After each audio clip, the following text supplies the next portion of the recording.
all of ISKCON will be talking. In Dallas, they do classes on mics. Hare Krishna. Dear devotees, good morning. Welcome to our daily Srimad Bhagavatam class. Today is an amazing day, as Nrsimha Rupa Prabhu has mentioned. It's not only Valentine's Day, but it's the end of the 6th canto. Wow. We will start the 7th canto, starting tomorrow with Dino Bandhu Prabhu. Wow. It's amazing. First, before we dive into Srimad Bhagavatam, let us get in the mood, proper mood, by singing Jai Radha Madhava, so we can see the windows of the spiritual world. As Srila Prabhupada said, Jaya Radha Madhava Kunja Bihari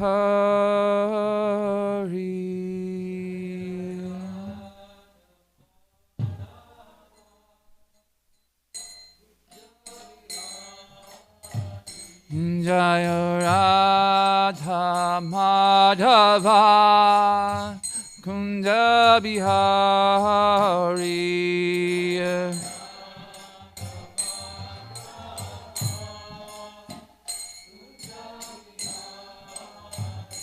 Jaya Gopi Janavallabha Girivaradari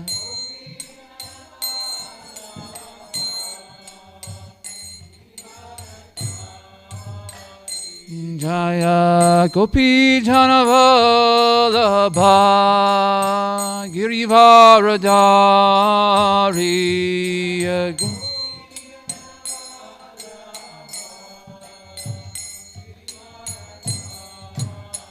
Yashodanandana Brajajana Ranjana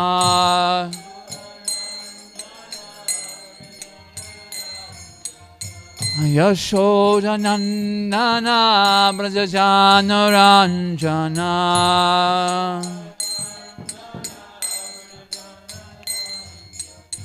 Yamuna Tiravanachari Yamuna Tiravanachari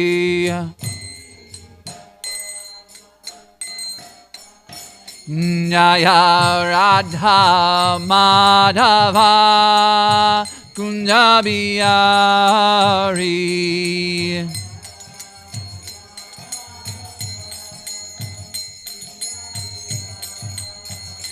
Jaya Gopi Janavallabha Girivaradari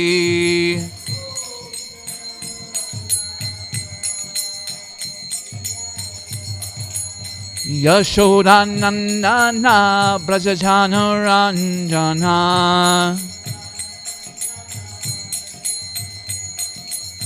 Yamuna Tiravanachari Jaya Radha Madhava Kunja Bihari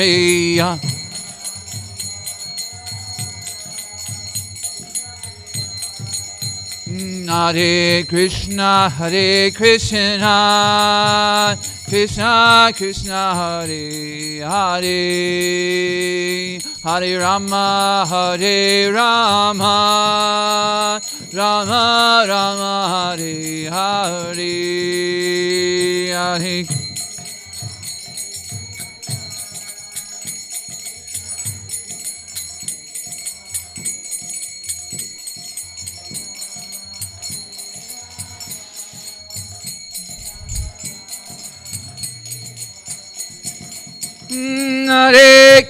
Hare Krishna, Krishna Krishna, Hare Hare, Hare Rama, Rama Rama, Hare Hare, Hare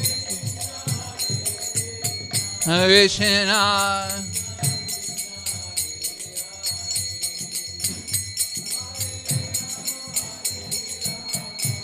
Rama. Hare Krishna, Hare Krishna, Krishna Krishna, Hare Hare, Hare Rama, Hare Rama, Rama Rama, Hare Hare, Hare.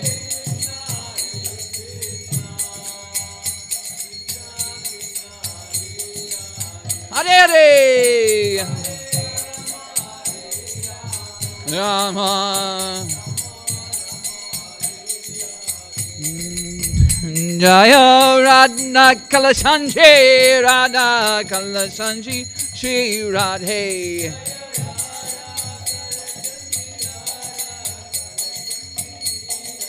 Prabhupada, Prabhupada, Prabhupada, Jaya Jaya Prabhupada.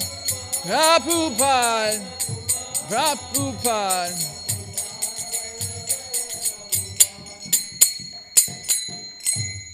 Shri Shri Radha Madhava ki jai. Shri the Prabhupada ki jai. Gaur Pramanandi. Hare Hare. Hare Krishna, Hare Krishna, Krishna Krishna. Whoop.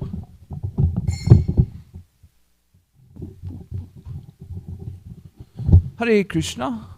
Let's do our invocation verses, if we may. We can do them all together, both Sanskrit and English, please. First, we'll start with repeating, though. Om Namo Bhagavate Vasudevaya. Om Namo Bhagavate Vasudevaya. Om Namo Bhagavate Vasudevaya. Vasudevaya. Narayanam namaskritya naram chaiva narottamam devyam sarasvatim vesam tato jayamudirayat. Before reciting the Srimad Bhagavatam, which is the very means of conquest, one should offer the respectful obeisances unto Narayan, Godhead, Narayan, the supermost human being, unto Mother Sarasvati, the goddess of fortune, and to Sri Vyasadeva, the author. Nashta prayasha breshu nityam bhagavata sevaya bhagavati uttamasloke bhaktir bhavati naishtaki. By regular attendance on the Bhagavatam and by rendering of service to the pure devotees, all that is troublesome with the heart is almost completely destroyed. And loving service unto the personality of Godhead, whose praise with transcendental sounds is established as an irrevocable fact. Om Gyantimarandasya Gananjana Shalakaya Chakshuranmalitam Yena Tasmai Shri Guruve Namaha. I was born in the darkness of ignorance, and my spiritual master has opened my eyes with the torchlight of knowledge. I offer my respectful obeisances unto them. So we are ending this 6th canto. So this class is on the whole last chapter. So Srila Prabhupada has done something very nice. I believe it's Srila Prabhupada. Please correct me if I'm wrong. But there's a chapter summary, right? It's written by Srila Prabhupada, the summaries? Or is it done by the devotees as kind of a... interesting, huh? Yeah. Yeah.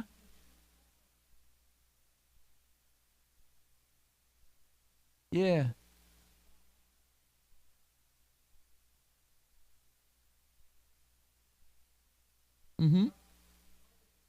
Mm. My question, Mataji, would be, is the summaries that are in the beginning of chapters, were they written by Srila Prabhupada, or they were written by Srila Prabhupada? Oh, very nice. So therefore, what we'll do is we'll read the summary of the chapter, and then we'll get all that nice summary, and then we'll go to our focus verse, verse 5. So if we could do about a paragraph a person, And if it's a really short paragraph, you may read 2. This chapter explains how Diti, Kashyapa Muni's wife, executed Kashyapa Muni's instructions on devotional service. During the first day of the bright fortnight of the moon in the month Agrahanya, November through December, every woman following in the footsteps of Diti and following the instructions of her own husband should begin the Pumshavana Vrata. In the morning, after washing her teeth, bathing and thus becoming purified, she should hear about the birth mystery of Maruts. Then covering her body in a white dress and being properly ornamented before breakfast, she should worship Lord Vishnu and Mother Lakshmi, goddess of fortune, Lord Vishnu's wife. By glorifying Lord Vishnu for his mercy, patience, prowess, ability, greatness, and other glories, and for how he can bestow all mystic benedictions.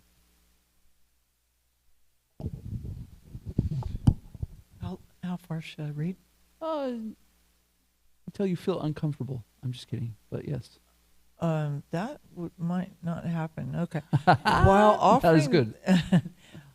Okay, so while offering the Lord all paraphernalia for worship, such as ornaments, a sacred thread, scents, nice flowers, incense, and water for bathing, and washing his feet, hands, and mouth, one should invite the Lord with this mantra.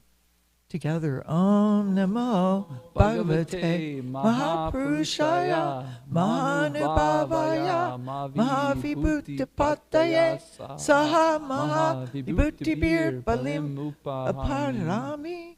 Then one should offer 12 oblations into the fire while chanting this mantra.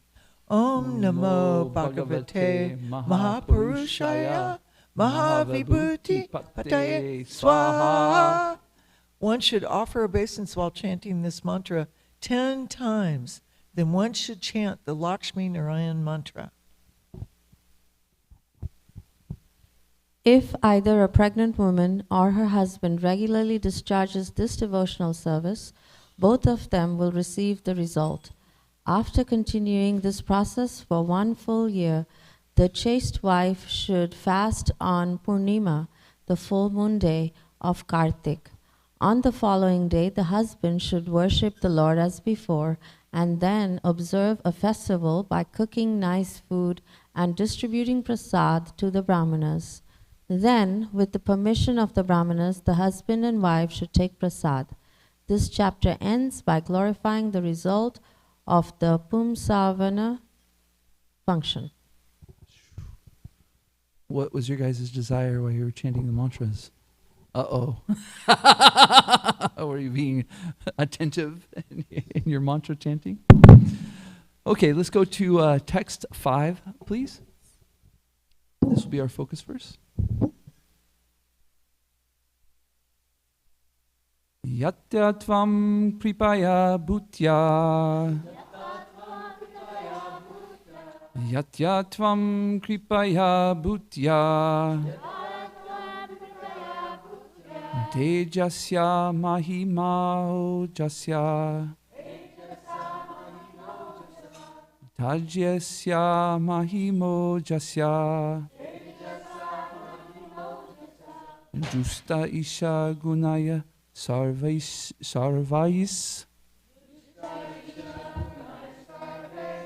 Justa isha gunaya sarvais. Tato Shri Bhagavan Prabhu. Tato Si Bhagavan Prabhu.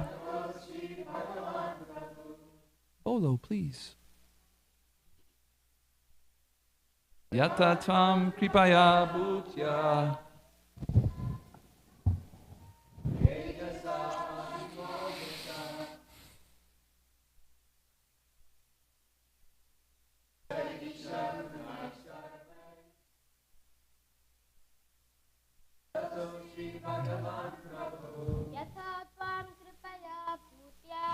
Yata tvam kripaya bhutya. Tejasa mahimo jasa. Astisha gunai sarves. Shri Bhagavan Prabhu. Yatya Tvam Kripaya Bhutya.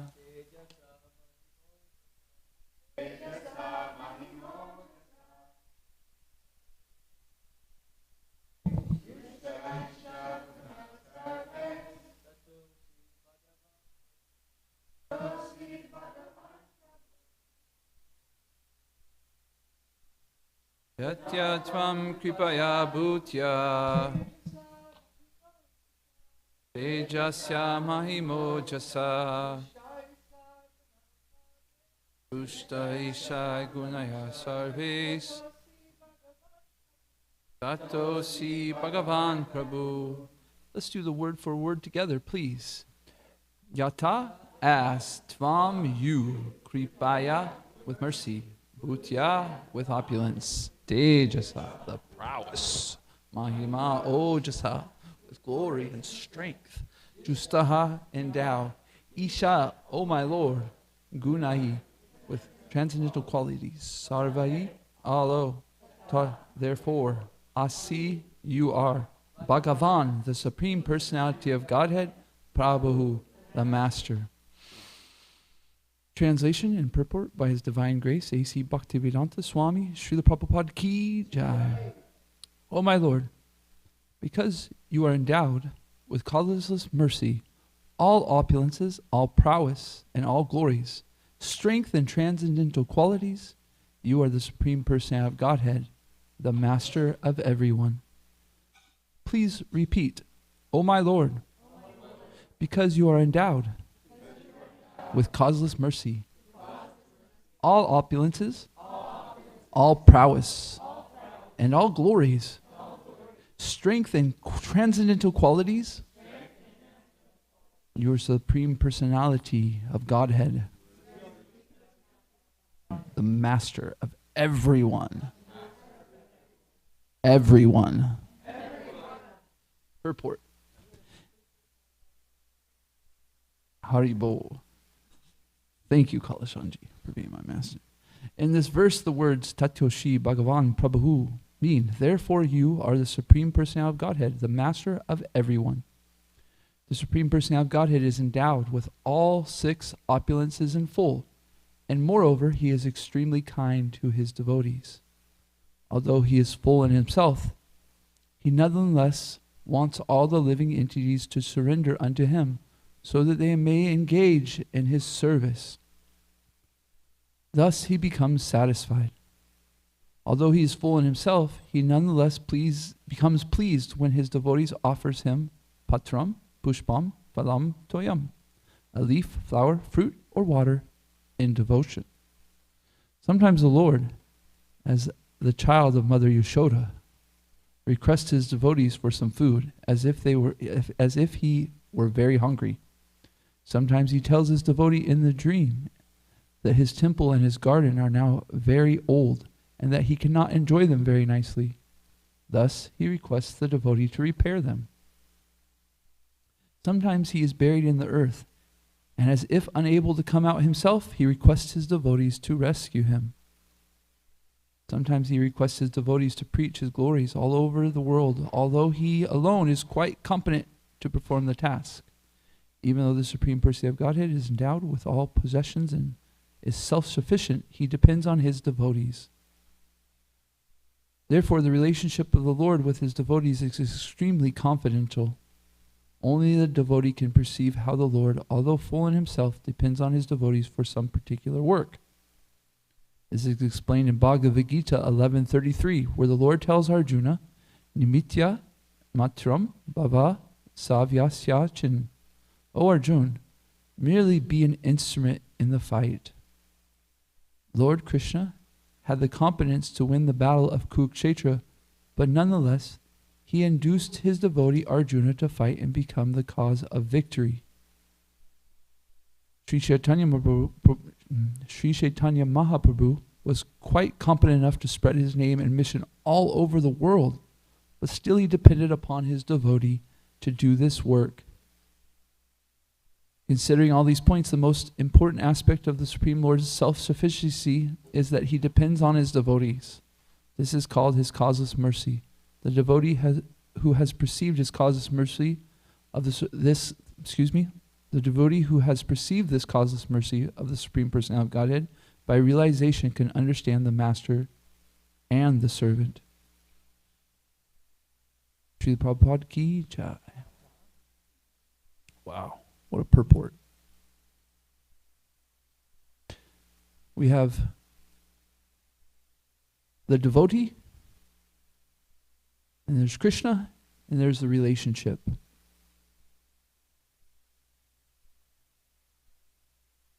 And in the conditioned state, we have this issue where we see things separate from Krishna.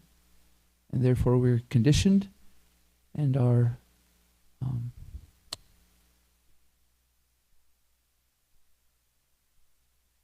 subject to be controlled by the three modes of material nature.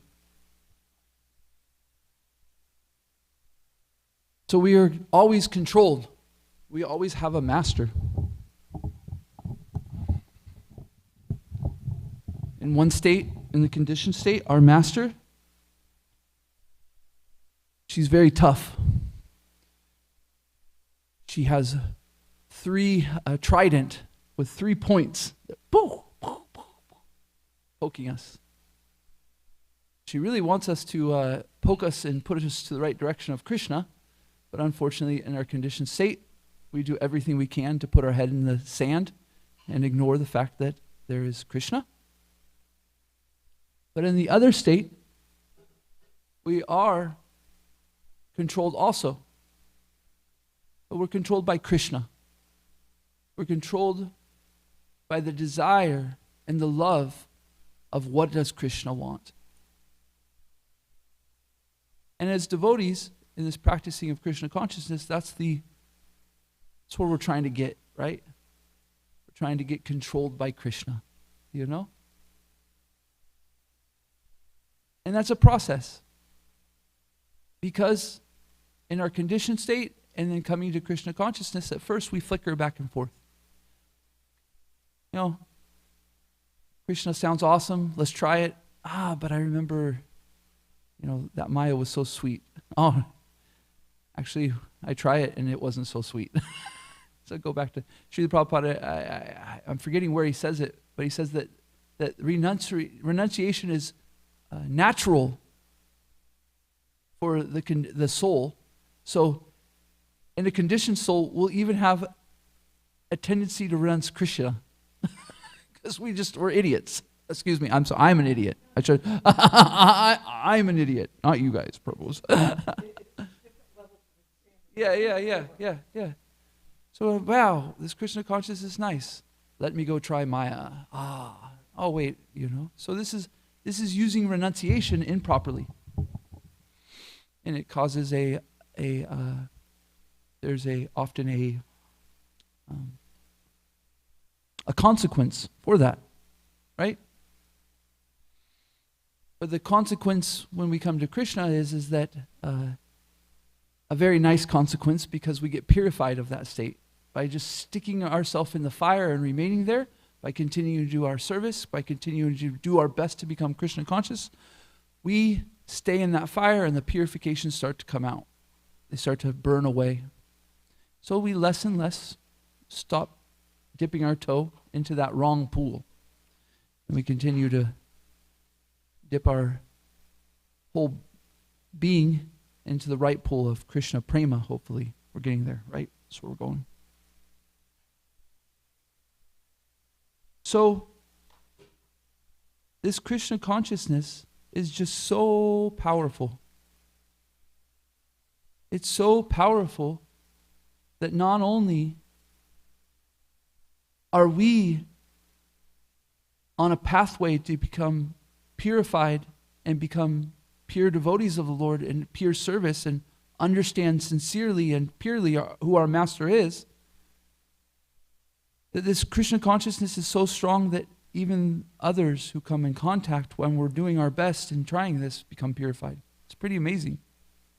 So it's the most important thing that we can do for humanity, for others. In the purport yesterday, Srila Prabhupada says that not only was Diti purified because of her devotional service, but Indra was too.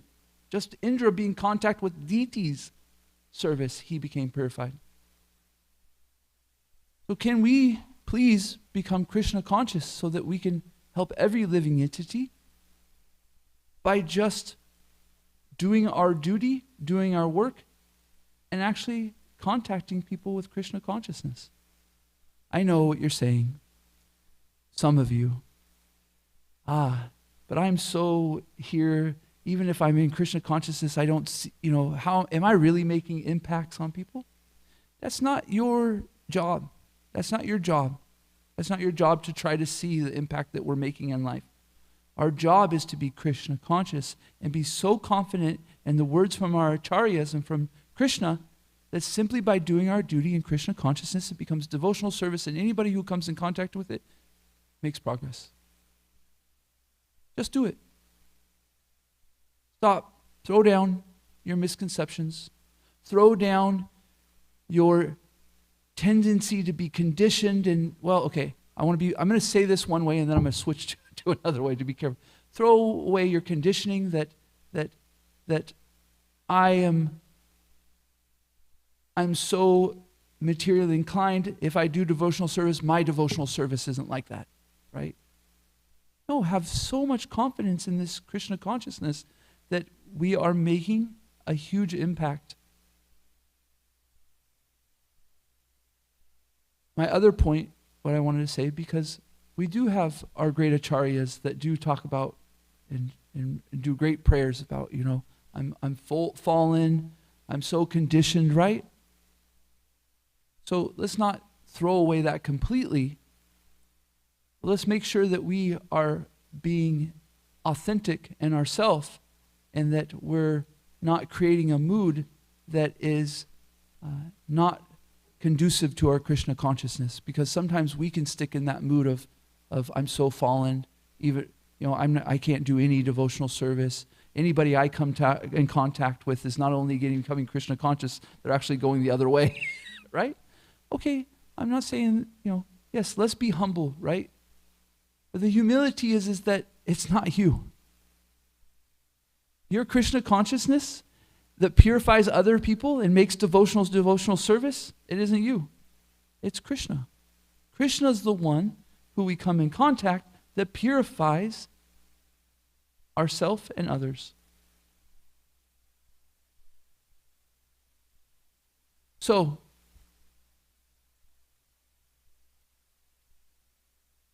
can we become like this phone? This phone is neither good nor bad. I, the user, have a decision to make.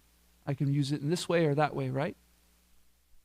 But we decide that we want to be a phone and we want our master, our controller, to be Krishna. And although this phone or us might have so many deficiencies and defects, right?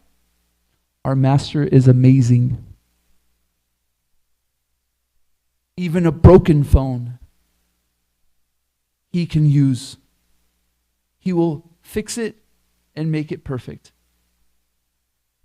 So that might be a process that we're working through, right? We still have some conditioning, some breakage in our instrument, in our thought processes, our mindset, our communication, all these things, right? But if we stay in the consciousness that Krishna is my master, and therefore he is amazing, and therefore he can fix everything, even me, wow, something amazing happens. We start to be able to use even our defects in Krishna consciousness. For instance, I was talking to a palmist, and the palmist, right? I understand that some devotees will, this or that, but anyways, listen to the point here. The palmist looked at me and said, "You are so stubborn." And I was like, yes, Mataji, you are correct,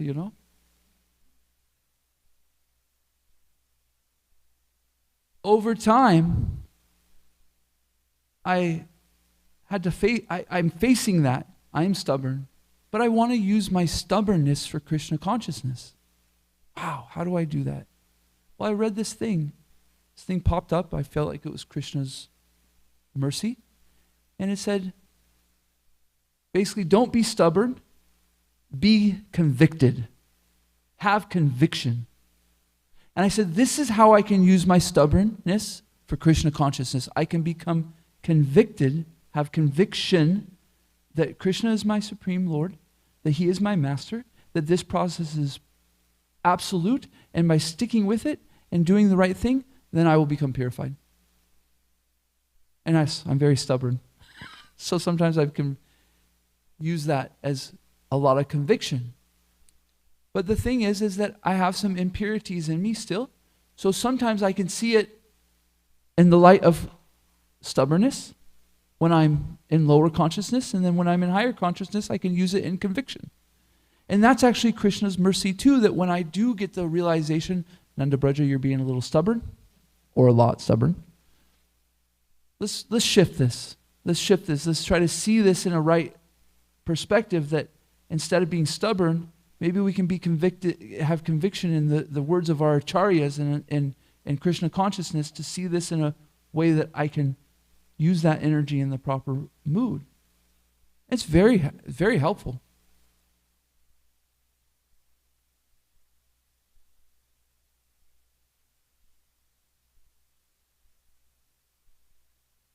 So, do you have things in your life that you would consider broken, or problems or issues in your personality, your character, or your situation? That's okay. These become your greatest gold in Krishna consciousness. If we can use these things that are giving us great trouble, and we can learn to use them in Krishna's service, then they become a great gift. I understand that my conviction can be a very great gift as long as I'm in Krishna consciousness. Do I make mistakes in that? Yes, absolutely. But you know what? Because of the mercy of Srila Prabhupada and my guru, to try to do my best to become Krishna consciousness, I see those moments. You see those moments in your life, and you start to use them to grow, to make progress, right? You see your mistakes.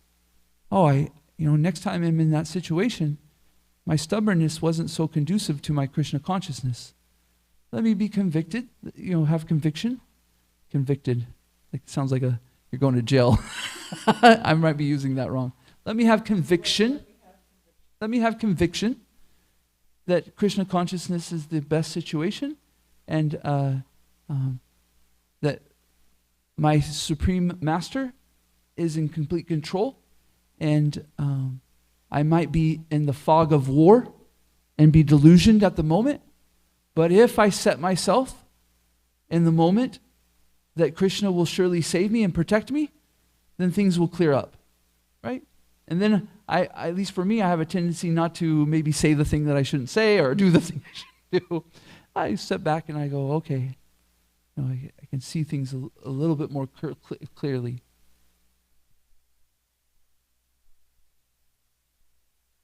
So Krishna consciousness is like this, see? We are driving a vehicle, a vehicle is being driven in our life in a direction. And Krishna is so kind that he's driving, and he puts us on his lap like a 3-year-old, and he lets us put our hands on the wheel, and he lets us think we're driving, right? But Krishna has his hand on the wheel, and he's making sure that we don't drive off the road.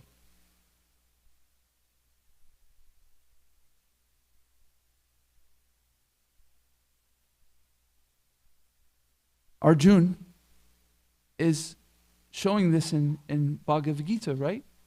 What is he being asked to do? To his duty. His duty as a Kshatriya. He is meant to fight. And Krishna says, look, I've already done this. The war has already been done. I have already drove in this car. My hand is on the steering wheel. It's already been done. but I'm going to let you put your hands on the steering wheel, and people will think that you are the driver. You will think you're the driver, but actually it is all done by me.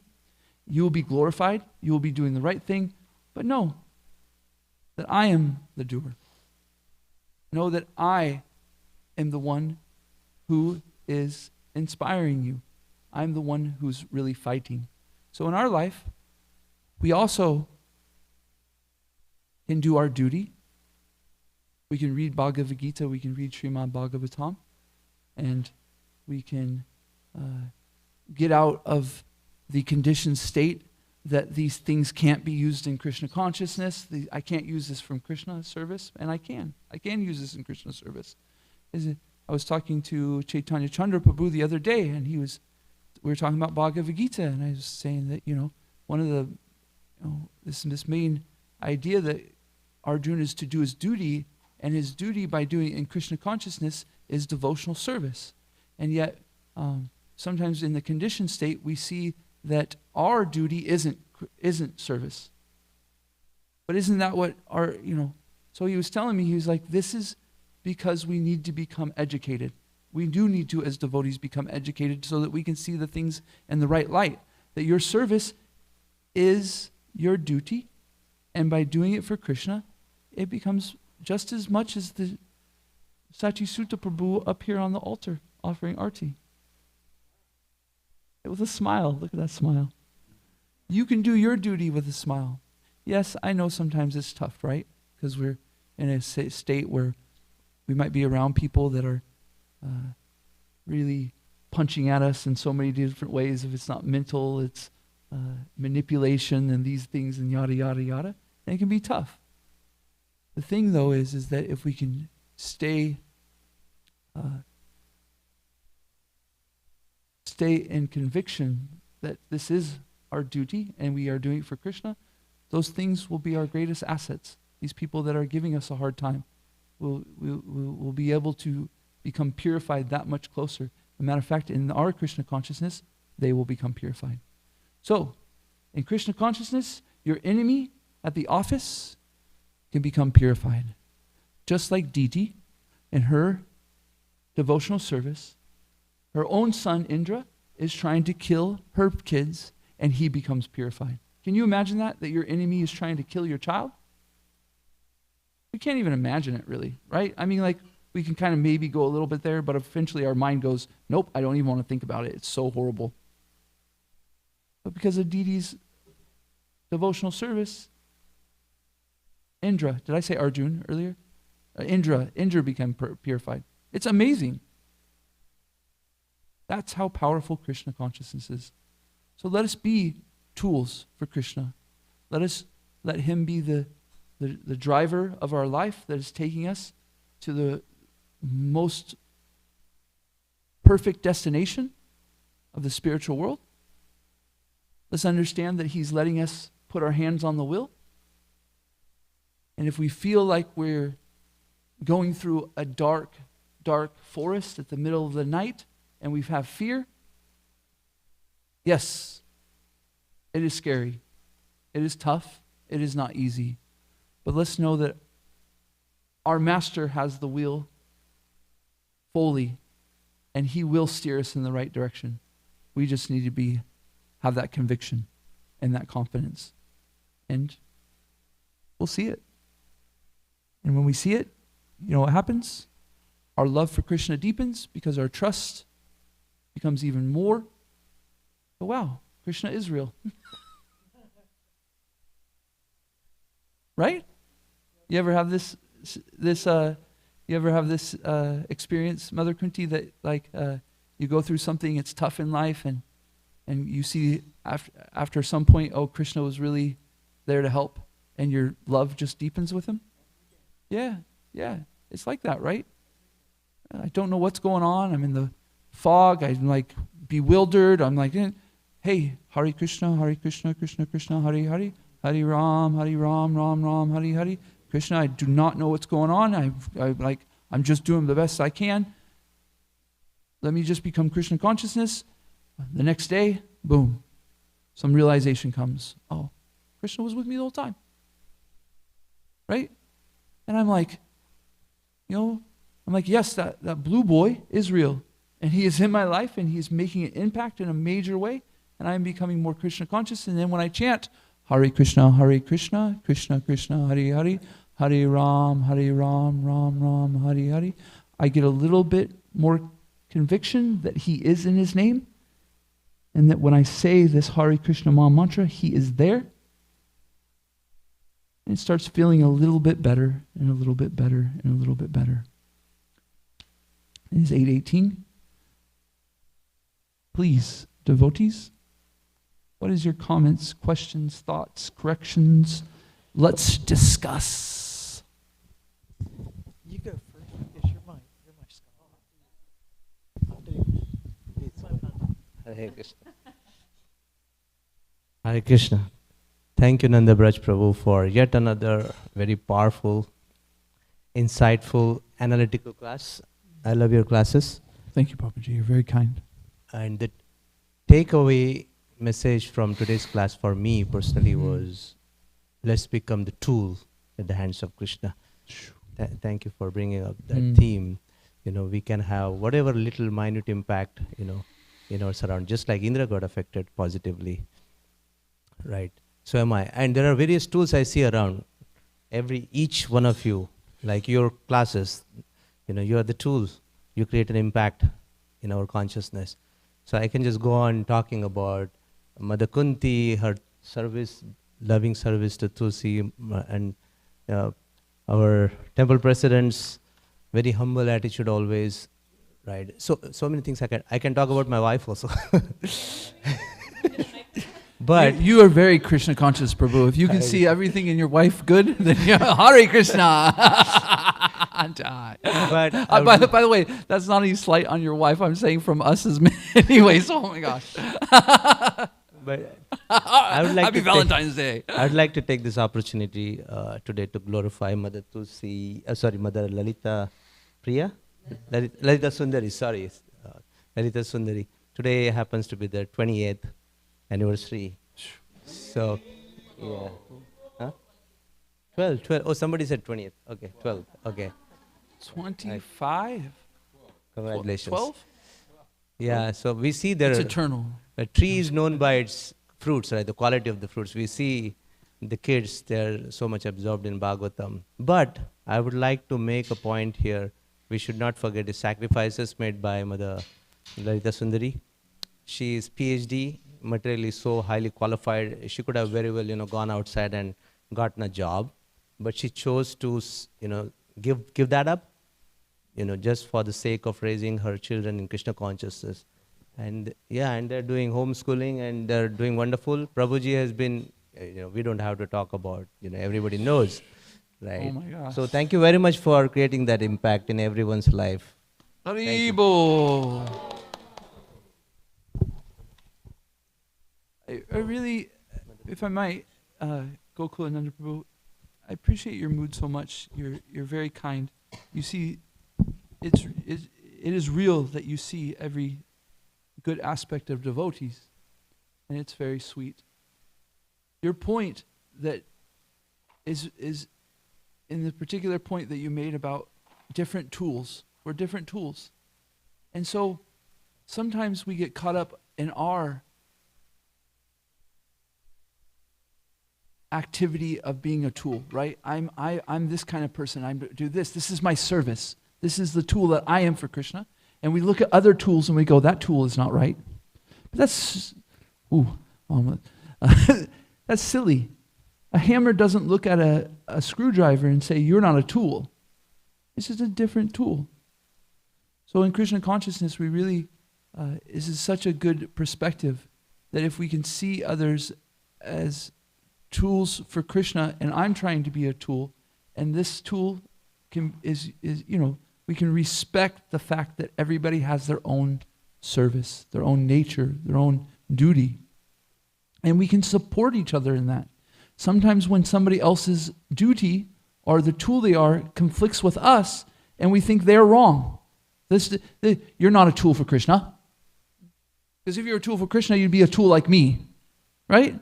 But no, if we can actually see that Krishna is so amazing that he's using everybody in his service and that they're doing different you know, somebody might be a hammer, somebody might be a screwdriver, somebody might be a, what are those things that like you find out, a level, you know, somebody's a level, somebody's a tape measure, you know.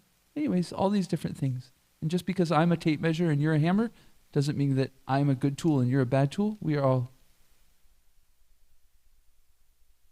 Thank you for bringing that up about being different tools. Yeah. Is there any Mother Kunti? Hare Krishna. Are we going to glorify Mother Kunti too? Yes. Mother Kunti. Mother Kunti. I resonated with your class quite a bit, and when you were talking about our own qualification and things like that, and so I was Nope. Mother Kunti. I resonated in that. Yeah, we hear that Krishna, he can make us Krishna conscious in a moment. He can, immediately qualify us, and that when we endeavor to serve, then he qualifies. It's not first we become qualified and then we serve, but when we try to serve, he gives us the strength. And I was experiencing that, I felt quite bad about myself, about like, or maybe a few years ago, I would fall asleep every Bhagavatam class. I was like, oh my God, what's wrong with me? This is so annoying. I'm so fallen and things like that. And I couldn't see how there was any mercy in that at all. And then perhaps maybe 2 years, 3 years later, I might have been able to overcome falling asleep in class every day. And I see someone newer than me falling asleep in class every day. And now I'm in a position where I can try to help them, where I'm in a position where I can have compassion, have some understanding. And so, yeah, I feel like our struggles are our qualification in a sense. Like they help us. I wasn't making any specific. It's all over the planet. Okay. I'm confused. Is there somebody who falls asleep in Bhagavatam class? Yeah, just this becomes the greatest gold. You can now show compassion and authenticity in this situation. I've been there. I know what you're going through, and you can connect in such a way. So as devotees, our uniqueness and even our so-called flaws can help us to become qualified and connect with different people in different ways. And it makes us so broad-minded. Srila Prabhupada says a devotee is not cripple-minded. They're very broad-minded. So the different devotees have different experiences, and if we can celebrate them and support them in that way that, hey, I know you're a devotee and you're working on it. You've got this. And look, when you overcome this thing, you think about how many people you can help that fall asleep in Srimad Bhagavatam. You could do a class on falling asleep on Srimad Bhagavatam, and it would be like one of the biggest classes in ISKCON. I'm obviously being a little facetious, but do you hear my point? Yeah. I was thinking, as devotees, we resonate so much with Jagai and Madai and Ajamil. And if Ajamil had never been sinful, and he had never been so fallen, would we be so inspired by his story? And so sometimes I'm like, oh, I wish Krishna would just push the button and I'm like a pure devotee Nitya Siddha. But, for the sake of Sankirtan, how inspiring is that if someone walks up to a senior devotee, oh, how did you get to this point? Oh, I just woke up one day and I was a pure devotee. But when they say, no, for 40, 50 years, I woke up every day and I chanted my rounds and I kept trying and it was hard, that's what can really inspire us. That's the process. And that is Lord Chaitanya's mercy. He's flipping the switch, but it's also, we're able to help other people when it's like an authentic process.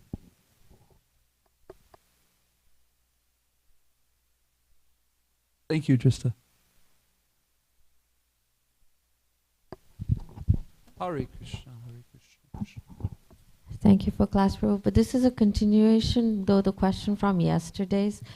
So it was mentioned that Diti wanted to kill Indra and the 12 Adityas. And so I was reading the backstory, and the Adityas include the sun and the moon also.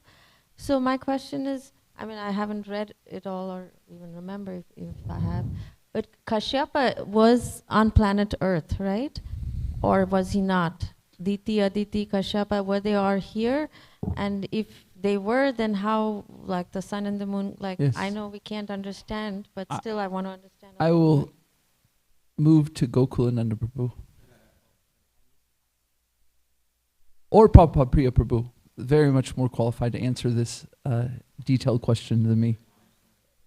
Yeah, Kashyapa and his pastimes with Diti, Aditi, were they on planet Earth? If, the 12 Adityas were born here, then like, did we not have a sun and moon before that, or what was that?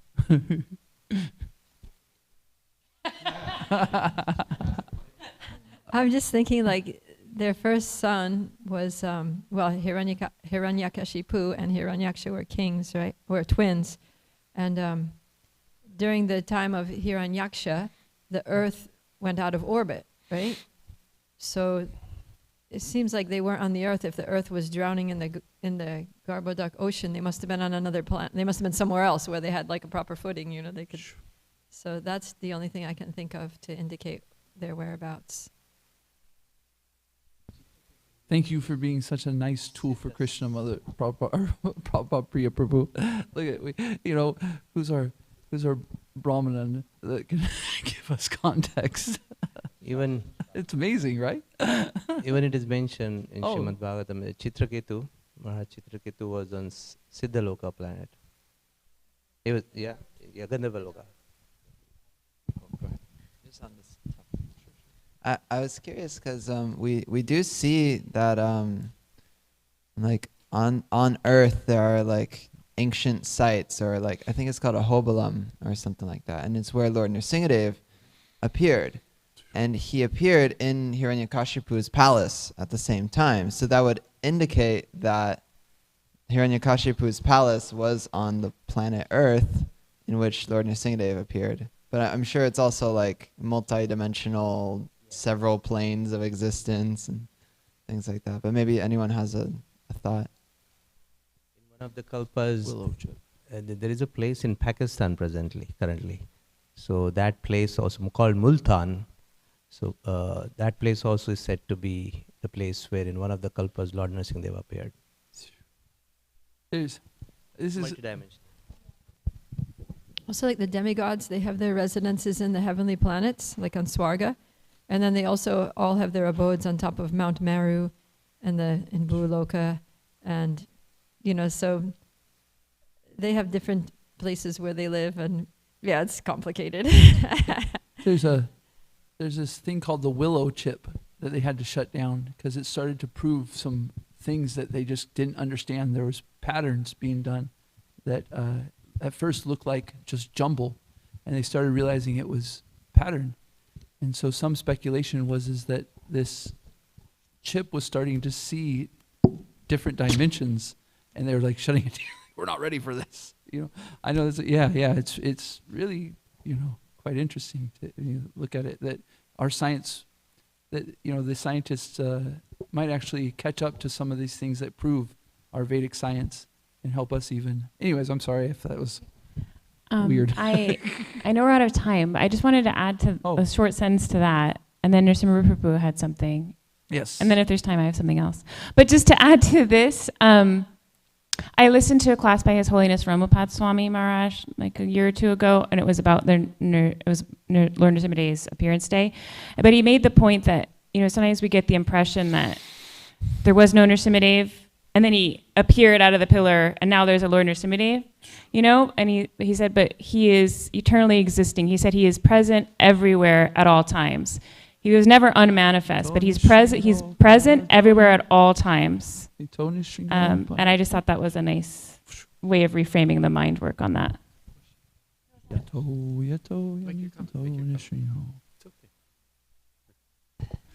So I was just, when you were making the point how Krishna has his hands on the wheels, and we're there, and he kind of lets us think maybe we're driving, and I was thinking that someone could then maybe say, well, now I'm going to blame Krishna because he's letting me go to these different places. And I was appreciating the comment Gokulanandaprabhu made about that we are, seeing ourselves as tools, as an instrument in the hands of the Lord. And that to the degree that we are asking the Lord, please make me your instrument, make me your tool, then to that degree, then the Lord takes more active role in the guidance of our life and what we're doing. And then when we're fully surrendered, then the Lord's now we are completely a tool, an instrument in the Lord's hands. And we're not still trying to like, oh Lord, make me your instrument, but then actually I want to go over here and do this. Oh Lord, make me your instrument, but then I run over here and do that. So that just the different degrees of it, I was thinking. But yeah, really appreciated the class and his comment as well. It's okay to blame Krishna. A demonic person will blame Krishna in one way, and a devotee will blame Krishna in another way. So sometimes we have to fight that we're trying to become devotees, not demons. And so sometimes we'll blame Krishna in a way that's not it's not favorable, and therefore it's not devotional service. Kamsa was always Krishna conscious, but he was thinking of Krishna unfavorably. So our devotees, we are to blame Krishna for everything, but we know confidently Krishna will surely protect me and give me everything that I need for my Krishna consciousness. I don't get it right now. I don't understand at the moment. I'm foggy, but Krishna has something in this for me that is of great value. And if we can remain there in that positive light that Krishna is helping me, Pam, he comes and kills the demons. He comes and kills that demonic nature. He becomes the hero. We stop trying to become the hero. Krishna becomes the hero, and he kills our whatever voices on our shoulder saying, no, Krishna will take care of it. But Prabhupada Priya, you were going to say something? Okay. I mean, anyways.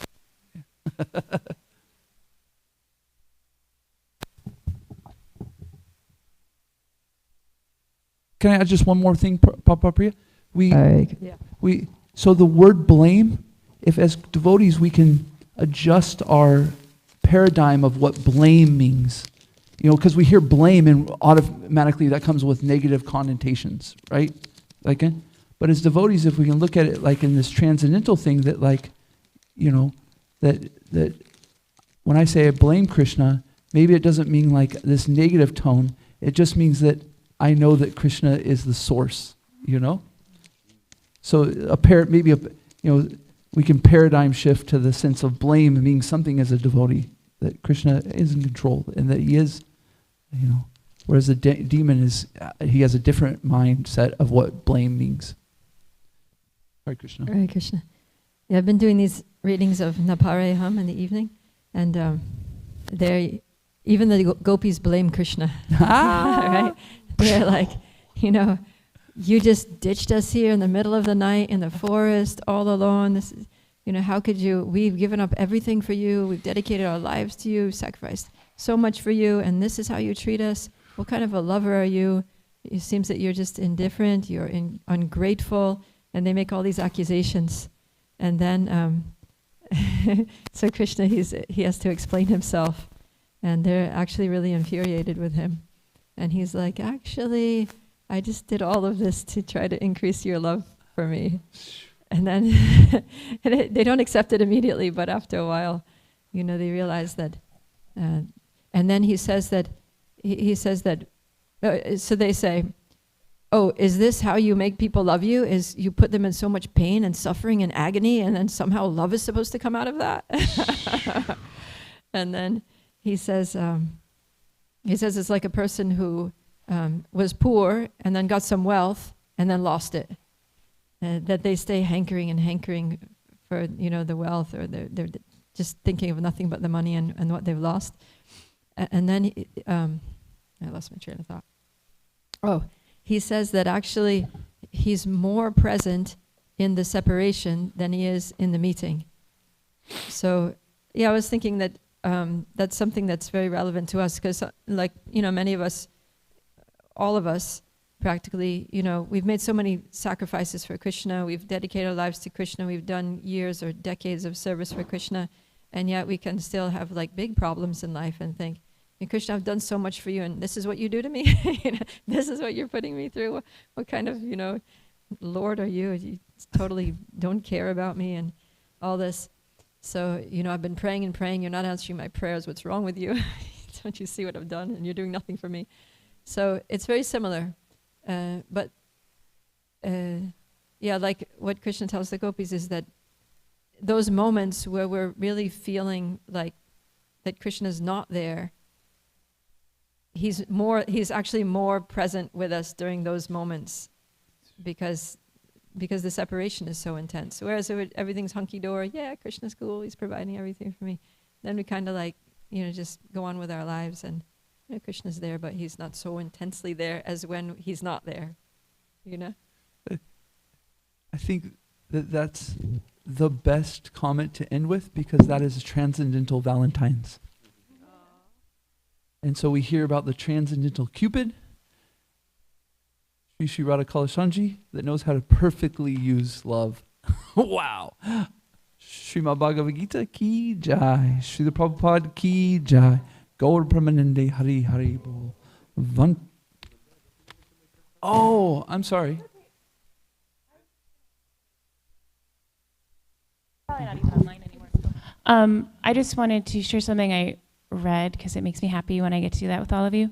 But just to remember when you were saying, sometimes you wish that, Krishna would just press a button and you'd be a pure devotee. And it reminded me of what I had read recently in Nectar Devotion in chapter 17, which is about spontaneous loving service, which obviously comes after the regulative service chapter. But anyway, Prabhupada / Srila Rupa Goswami explains that elevation to the ecstatic love can happen in two ways.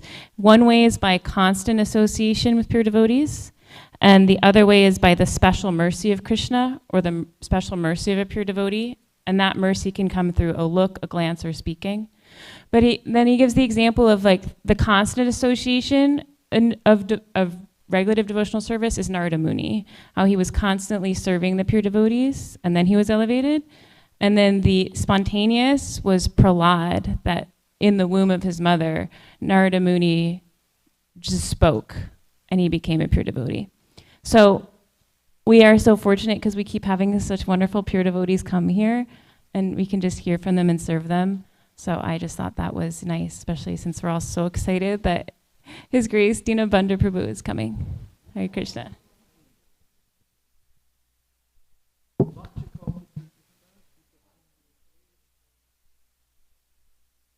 Vaishnava.